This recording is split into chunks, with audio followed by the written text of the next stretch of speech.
Hello guys, today's video po, ipapakita ko po sa inyo yung natapos na namin yung last video ko na niwiwave ko sa loom ko at saka sa loom ng partner ko po. Ito po yung natapos. Ito po. Bali dati wala po to at nilalagyan namin ng parang totoong kahoy na siya. Yan. Yung white na part na may video dyan. Yan na part. And dito nilagyan na namin parang ano na talaga siya. Yan.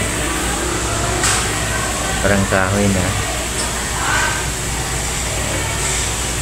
Yan pati doon. Yan po. Bali natapos na namin to. I-fold na namin to. Yung isang fabric naman na natapos na ito po. Papakita po namin mamaya yung haba niya saka yung full ano niya view niya kasi nire-repair pa katulad po niyan. Yan po. Nilagyan po namin yung mga part na dapat lagyan na parang 3D na. Dito nilalagyan po namin ng mga cotton polyester para maging kahoy talaga siya. Yan. Pati rin dito. Yan, hindi pa natapos. Bali, mamaya po, ipapakita ko po ito. Yung haba niya. Keep watching lang po kayo. Yan, ito po yung mukha niya. Yan, para siyang falls talaga siya.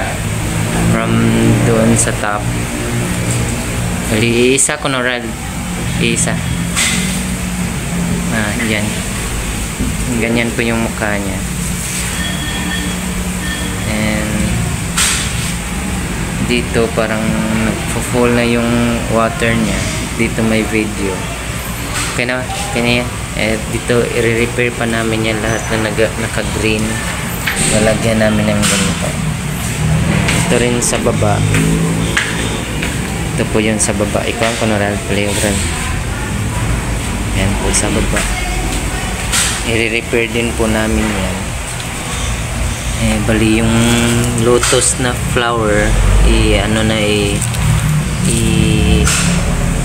crochet namin yan.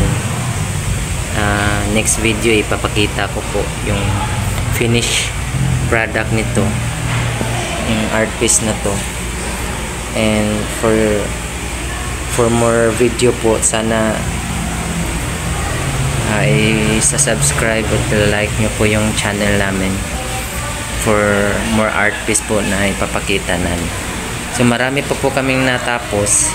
Ipapakita po lahat dito sa video namin.